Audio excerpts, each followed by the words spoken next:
पूर्व सचिव के लिए बड़ी खबर। सांख्यिकी स्वयं का होगा पुनः सेवा समायोजन। 48 विभाग के संविदा कर्मचारी, आउटसोर्स कर्मचारी, दैनिक वेतनभोगी के लिए बन रहे हैं मास्टर प्लान। क्या आशा, आंगनबाड़ी, जीविका, रसोईया, एएनएम, जीएनएम, लोहिया स्वच्छताकर्मी, बाल दीदी को मिलेगा बड़ा तोहफा। दोस्तों, बिहार की राजनीतिक और कर्मचारियों के भविष्य से जुड़ी एक ऐसी खबर सामने आई है जिससे लाखों नहीं करोड़ों परिवार की जिंदगी को बदल सकती है। नमस्कार दोस्तों, आप देख रहे हैं आपका अपना YouTube channel job John Jitu में। दोस्तों, आज की यह बड़ी अपडेट बिहार के लाखों संविदा कर्मचारी, आउटसोर्स कर्मचारी, मानदेय और हटाए गए कर्मचारी से जुड़ी हुई है। दोस्तों, पिछले कई वर्षों से बिहार में अलग अलग विभाग में काम कर रहे कर्मचारी लगातार सरकार से एक ही मांग करते आ रहे हैं, हमें सम्मानजनक मानदेय दीजिए, सेवा की सुरक्षा दीजिए और अस्थायी समाधान दीजिए। लेकिन अब जो खबर सामने निकल कर आ रही है उससे कर्मचारी के बीच एक नई उम्मीद को जगा दी है। बताया जा रहा है कि सरकार के स्तर से 48 विभाग में कार्यरत संविदा कर्मचारी, आउटसोर्सिंग कर्मचारी की स्थिति पर बड़ी समीक्षा चल रही है। दूसरी तरफ पूर्व सचिव, सांख्यिकी स्वयंसेवक और हटाए गए कर्मी को लेकर भी चर्चा तेज हो गई है। सोशल मीडिया, कर्मचारी संगठन और राजनीतिक गलियारों में एक ही सवाल पूछा जा रहा है, क्या बिहार में आने वाले समय में सेवा संयोजन का बड़ा फैसला हो सकता है? क्या चुनाव से पहले सरकार लाखों कर्मचारियों को राहत देने की तैयारी में है? और क्या इस बार सिर्फ आश्वासन नहीं बल्कि जमीन पर बड़ा फैसला देखने को मिलेंगे? आज की इस वीडियो हम विस्तार से समझेंगे। पूर्व सचिव की मांग क्या है, सांख्यिकी स्वयं का मामला कहां तक पहुंचा और 48 विभाग का मास्टर प्लान क्या हो सकता है, किन किन कर्मचारियों को ज़्यादा फायदा मिल सकता है और आने वाले दिनों में सरकार पर क्या बड़ा कदम पड़ सकता है और क्या बड़ा कदम उठा सकते हैं। इसलिए वीडियो को शुरू से लेकर अंत तक देखिएगा। वीडियो पसंद आएंगे तो वीडियो को लाइक कीजिएगा, वीडियो को शेयर कीजिएगा। दोस्तों, बात कर लेते हैं सबसे पहले पूर्व सचिव की बढ़ती उम्मीद को लेकर। दोस्तों, सबसे पहले बात करते हैं उन्हीं सचिव को। आपको याद होगा, पंचायत स्तर पर वार्ड सचिव ने लंबे समय तक कई योजनाओं को महत्वपूर्ण भूमिका निभाई थी। गाँव गाँव में विकास योजनाओं को लागू करने का रिकॉर्ड संभालने वाले और प्रशासनिक काम में इनकी बड़ी जिम्मेदारी रही। लेकिन समय के साथ बड़ी संख्या में कई वार्ड सचिव की सेवाएं प्रभावित हुई। इसके बाद लगातार ये मांग उठती रही कि उन्हें वर्षों तक काम लिया, उन्हें दोबारा मौका दिया जाए या किसी नई व्यवस्था के तहत समायोजन किया जाए। अब ही दिनों में देखिए फिर से ये मुद्दा तेजी से वायरल हो रहा है और मुद्दा गर्म भी हो चुका है।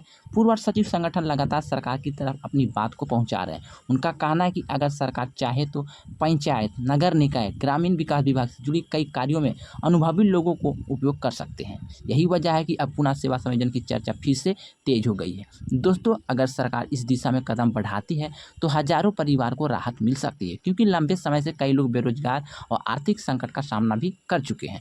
दोस्तों, बात कर लेते हैं सांख्यिकी स्वयंसेवक की मुद्दा को लेकर। दोस्तों, बिहार में सांख्यिकी स्वयं का मुद्दा कोई नया मुद्दा नहीं है। ये वर्षों से लोग सरकार से विभिन्न तरह से, जैसे कि डेटा संग्रह, समायोजन और योजनाओं से का सहयोग करते आ रहे थे। लेकिन सबसे बड़ा सवाल हमेशा यही रहा, इतने वर्षों तक काम करने के बावजूद इन्हें अस्थायी पहचान क्यों नहीं मिली। इसी मुद्दे को लेकर कई बार आंदोलन हुए, धरना हुए, ज्ञापन सौंपे गए। अब एक बार फिर से कर्मचारी के बीच चर्चा शुरू हो गई है कि सरकार इनके अनुभव, कार्य को देखते हुए कोई नई नीति ला सकती है। हालांकि अभी तक कोई भी आधिकारिक आदेश सामने नहीं आई है, लेकिन जिस तरह से ये मुद्दा फिर से चर्चा में आया है, इससे उम्मीद जरूर बढ़ चुकी है।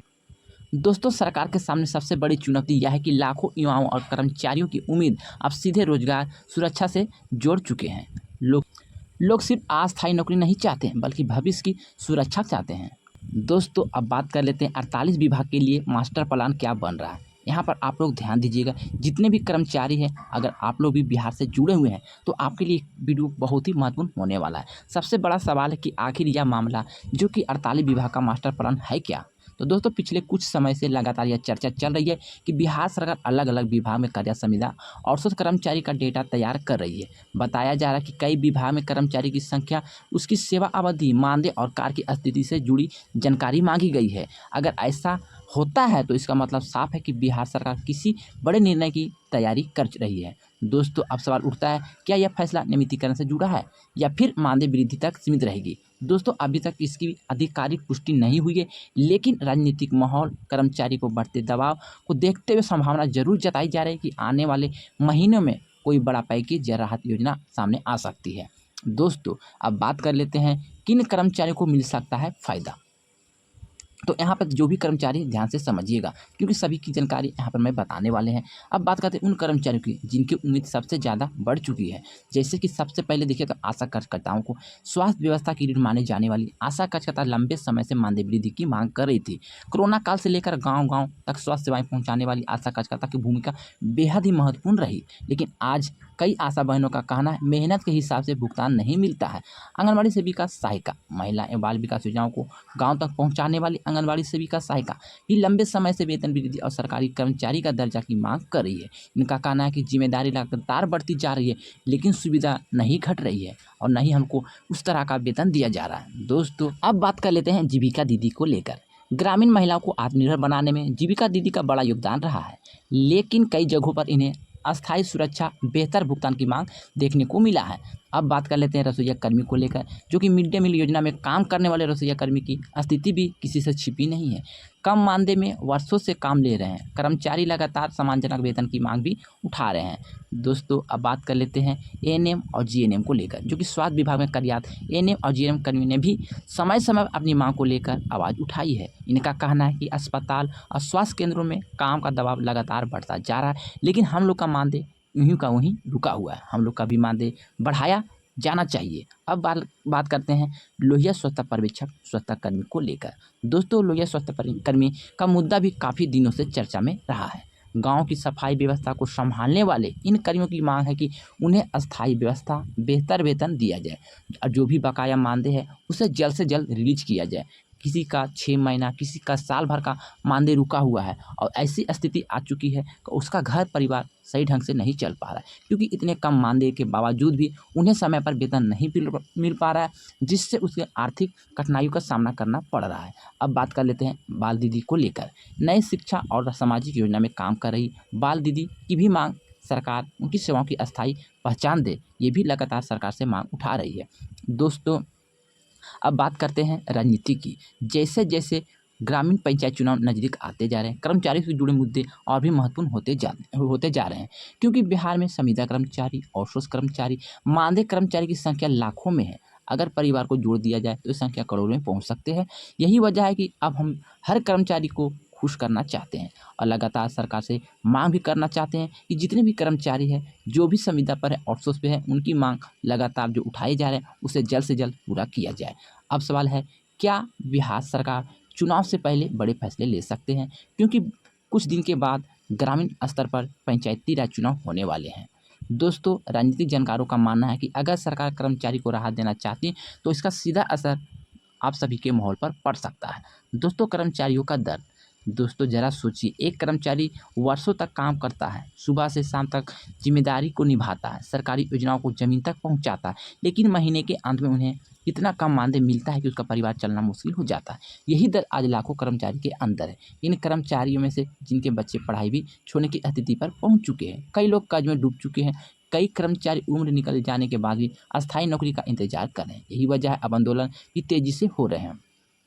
क्या सच में बड़ा फैसला आएगा? तो यहाँ पर ध्यान दीजिएगा। दोस्तों, मैं आपको बता दें, इसके लिए कोई भी आधिकारिक घोषणा या पुष्टि नहीं की गई है, लेकिन लगातार जो चर्चाएं हैं, बैठकें हैं, कर्मचारी संगठनों की सक्रियता को देखते हुए इतना जरूर कह सकते हैं कि सरकार पर दबाव बढ़ चुका है। आने वाले समय में कैबिनेट बैठक या विभागीय समीक्षा में कोई बड़ा प्रस्ताव आ सकता है, लाखों कर्मचारियों को राहत मिल सकती है। दोस्तों, अब बात कर लेते हैं, सोशल फैसला हुआ तो क्या बदल सकता है?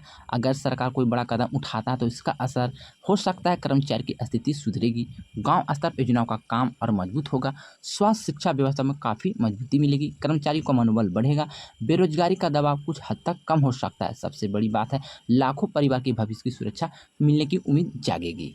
दोस्तों, अभी स्थिति पूरी साफ नहीं है, लेकिन इतना जरूर है कि बिहार में संविदा, आउटसोर्स और मानदेय कर्मचारी का मुद्दा बहुत बड़ा बन चुका है। सरकार भी यह समझती है कि इतने बड़े वर्ग को लंबे समय तक नज़रअंदाज करना आसान नहीं होगा। अब देखना होगा कि आने वाले दिनों में क्या पूर्वार्ध सचिव की राहत मिलेंगे, संख्याकित समस्याओं का पुनः सेवा समायोजन होगा, क्या 48 विभाग की नई नीति आएगी, क्या आशा, आंगनबाड़ी, जीविका, रसोइया, एएनएम, जीएनएम, लोहिया स्वच्छता कर्मी को बड़ा तोहफा मिलेंगे? इन सभी सवालों का जवाब आने वाले समय में आएगा।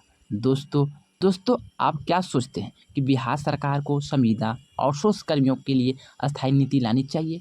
क्या वर्षों से काम करे कर्मचारी को सेवा सुरक्षा मिलनी चाहिए?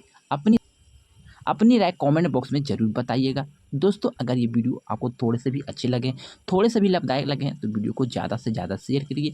चैनल पर पहली बार जुड़े तो चैनल को सब्सक्राइब कर लीजिए। वीडियो पसंद आए तो वीडियो को भी लाइक कीजिए। तो मैंने सारा जानकारी, सारा इन्फॉर्मेशन इस वीडियो में बता दिया। फिर भी कोई जानकारी छूट गए, बोलने में मिस्टेक हो गए या कोई गलती हो गई तो आप अपना छोटा भाई समझ के क्षमा कीजिएगा। मिलते हैं दोस्तों बड़ी अपडेट के साथ, जब तक के लिए good bye. Thanks for watching. जय हिंद, जय भारत।